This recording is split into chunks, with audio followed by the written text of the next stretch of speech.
Halo semuanya, Assalamualaikum warahmatullahi wabarakatuh. Sebelumnya, teman-teman pasti penasaran kan, apa sih maksud dari video ini? Video ini dibuat untuk memenuhi tugas UTS mata kuliah Pancasila. Selain itu, juga bisa sebagai ilmu pengetahuan yang berguna bagi masyarakat. Nah, sebelum kita memasuki pembahasan, kita kenalan dulu yuk. Katanya, tak kenal maka tak sayang. Nama saya Fadila Yulanda Putri, Prodi Psikologi, NIM 210541100162, kelas 1D. Oke, sekarang kita memasuki pembahasan yang pertama mengenai pengertian ideologi. Apa sih yang dimaksud dengan ideologi itu? Ideologi berasal dari kata idea, yang berarti gagasan, konsep, pengertian dasar, dan cita-cita. Sedangkan logos artinya ilmu. Ideologi adalah gabungan kata dari ideo dan logi. Ideologi merupakan gagasan atau ide yang memiliki nilai kebenaran dan diikuti oleh orang lain sebagai cita-cita yang ingin dicapai. Ideologi bersumber dari suatu filsafat, yaitu proses berpikir secara mendalam. Ideologi merupakan seperangkat nilai yang menyeluruh dan mendalam yang dimiliki dan dipegang oleh seseorang, masyarakat, maupun bangsa sebagai pandangan hidup dalam menentukan atau mengetahui apa yang menjadi tujuannya dan bagaimana cara mereka bersikap dan bertingkah laku. Selanjutnya kita akan membahas tentang macam-macam ideologi. Macam-macam ideologi. Di sini kita akan membahas tentang ideologi liberalisme, komunisme, sosialisme, dan ideologi Pancasila. Yang pertama, kita membahas tentang liberalisme. Liberalisme adalah ideologi yang mendasarkan diri pada kebebasan individu. Liberalisme ekonomi mengajarkan kemakmuran orang perorangan dan masyarakat seluruhnya. Diusahakan untuk memberi kesempatan untuk mengejar kepentingan masing-masing. Liberalisme sifatnya memahami bahwa kebebasan dan nilai-nilai politik yang lebih utama. Contohnya dalam kehidupan sehari-hari, seseorang warga negara bebas untuk berkreasi sesuai dengan kemauan mereka, walaupun hal itu jika di Indonesia tergolong perbuatan yang sangat dilarang. Yang kedua yaitu ideologi komunisme. Tokoh Karl Marx dan Friedrich Engels, di mana fokus utama tujuan dari ideologi ini adalah untuk memperjuangkan hak semua kelas sosial yang ada dalam masyarakat menjadi kelas sosial yang sama tanpa adanya perbedaan.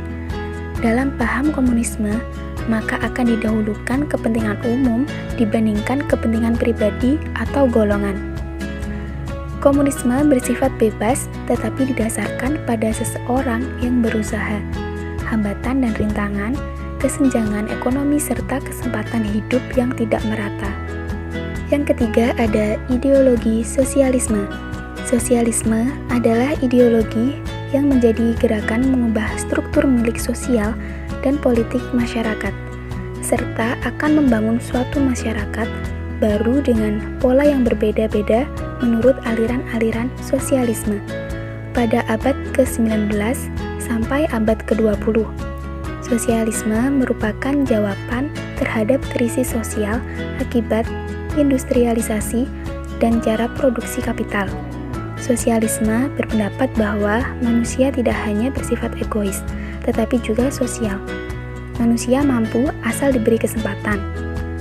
Sosialisme memiliki sifat meyakinkan para pengikutnya untuk memberikan kepercayaan yang lebih terhadap tatanan politik dengan mengutamakan kesejahteraan masyarakat yang merata.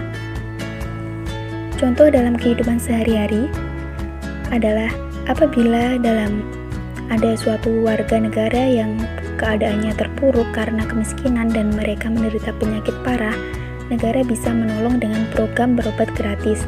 Tapi negara tersebut akan mempertimbangkan apakah ada kepentingan negara yang lebih dianggap penting untuk mengeluarkan dana. Jika ada, maka negara akan diutamakan terlebih dahulu, setelah itu baru suatu warga negara. Yang keempat, ideologi Pancasila. Ideologi Pancasila memiliki arti bahwa Pancasila adalah penjelmaan filsafat itu sendiri. Maka Pancasila sebagai ideologi negara dalam arti cita-cita negara, atau cita-cita yang menjadi basis bagi suatu teori atau sistem kenegaraan untuk seluruh rakyat dan bangsa Indonesia, hakikatnya merupakan asas kerohanian, yakni asas yang memiliki derajat tertinggi sebagai nilai hidup, kebangsaan, dan kenegaraan. Maka dari itu, Pancasila yang harus menjadi pandangan. Pancasila merupakan ideologi yang dijunjung oleh rakyat Indonesia karena nilai-nilai terkandung di dalamnya memiliki poin luhur di masyarakat Indonesia yang majemuk. Pancasila bersifat reformasi, dinamis, dan terbuka. Contoh dalam kehidupan sehari-hari. Yang pertama, seorang warga negara di Indonesia harus memiliki agama sesuai dengan agama yang telah diakui oleh pemerintah. Kedua, setiap warga negara diberi jaminan keamanan dan hak untuk hidup tentram dengan syarat setiap warga negara tersebut juga harus memenuhi apa yang telah diprogramkan atau peraturan-peraturan pemerintah, seperti setiap warga negara wajib untuk membayar pajak bumi dan bangunan. Perbandingan ideologi liberalisme dengan ideologi Pancasila. Ideologi liberalis. Yang pertama, negara sebagai penjaga malam, rakyat atau warga negaranya mempunyai kebebasan untuk berbuat atau bertindak apa saja asal tidak melanggar hukum. Sedangkan di ideologi Pancasila, hubungan antara warga negara dengan negara adalah seimbang. Warga negara dan negara sangat dipentingkan. Yang kedua, ideologi liberalis, kepentingan dan hak warga negara lebih diutamakan daripada kepentingan negara.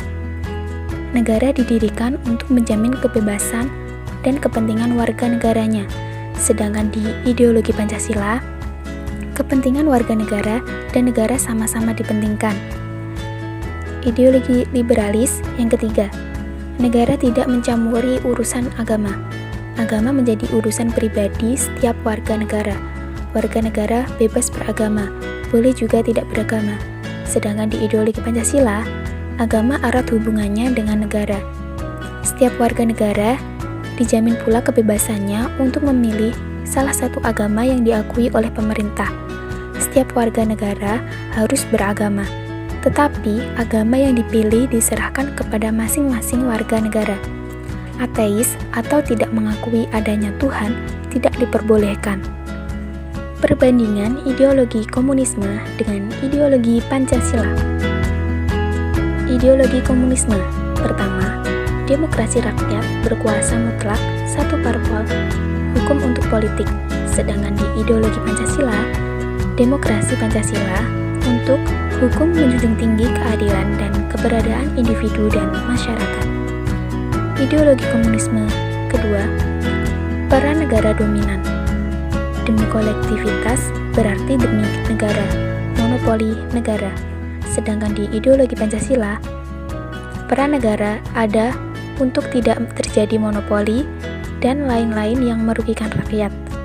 Ideologi komunisme yang ketiga, agama harus dijauhkan dari masyarakat atau ateis. Sedangkan di ideologi Pancasila, bebas memilih agama. Agama harus menjiwai dalam kehidupan masyarakat, berbangsa, dan bernegara. Perbandingan ideologi sosialisme dengan ideologi Pancasila. Ideologi sosialisme. Pertama, lebih mementingkan kekuasaan dan kepentingan negara, sedangkan ideologi Pancasila, hubungan antara warga negara dengan negara adalah seimbang. Ideologi sosialisme kedua, negara lebih dipentingkan daripada kepentingan warga negara. Sedangkan ideologi Pancasila, negara dan warga negara keduanya sama-sama dipentingkan. Ideologi sosialisme ketiga, kehidupan agama terpisah dengan negara. Warga negara bebas beragama dan bebas pula untuk propaganda anti agama. Sedangkan di ideologi Pancasila, Agama erat hubungannya dengan negara. Agama mendapat perhatian yang penting oleh negara. Setiap warga negara memiliki kebebasan dalam memilih agama yang diakui pemerintah. Paham ateis tidak diperbolehkan. Nah, jadi kesimpulannya di sini, ideologi adalah ide-ide atau gagasan yang menjadi akar atau fondasi suatu kegiatan yang dilakukan oleh masyarakat luas di berbagai bidang kehidupan. Bisa diartikan, ideologi sebagai arah dasar suatu sistem atau aturan yang ada atau berlaku. Macam-macam ideologi antaranya ada liberalisme, komunisme, sosialisme, dan Pancasila. Oke teman-teman, terima kasih. Mungkin hanya ini saja yang saya sampaikan. Semoga apa yang disampaikan bisa bermanfaat untuk teman-teman semua. Terima kasih. Wassalamualaikum warahmatullahi wabarakatuh.